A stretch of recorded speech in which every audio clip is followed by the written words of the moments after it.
मुझे कुछ पूछना है। अभी ये कितने हफ्ते का है? मुझे अल्ट्रासाउंड से कुछ समझ नहीं आता। 5 हफ्ते का। कितनी अच्छी बात है ना, एक नया इंसान, एक नई जिंदगी, खूबसूरत एहसास।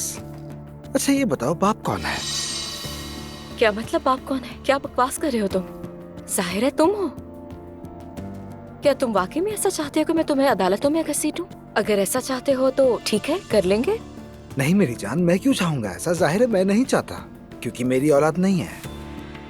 हाँ, जैनब को जैसे तुमने अडॉप्ट किया था ना। ऐसा नहीं है, लेकिन उसके बाद से मैंने एहतियात करना शुरू कर दी।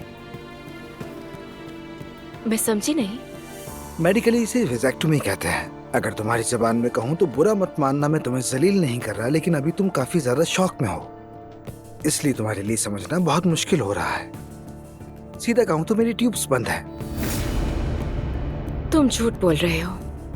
जानता तो तुम यकीन नहीं करोगी, इसलिए ये साथ लाया हूँ।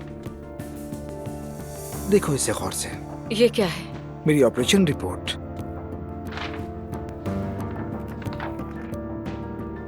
शॉक लग गया? अल्फाज नहीं है तुम्हारे पास? चलो कोई बात नहीं। और हाँ, ये भी देखो जरा, ये है तुम्हारा इस्तीफा। बेहतर है जाने से पहले इस पर साइन कर दो। अल्लाह हाफिज।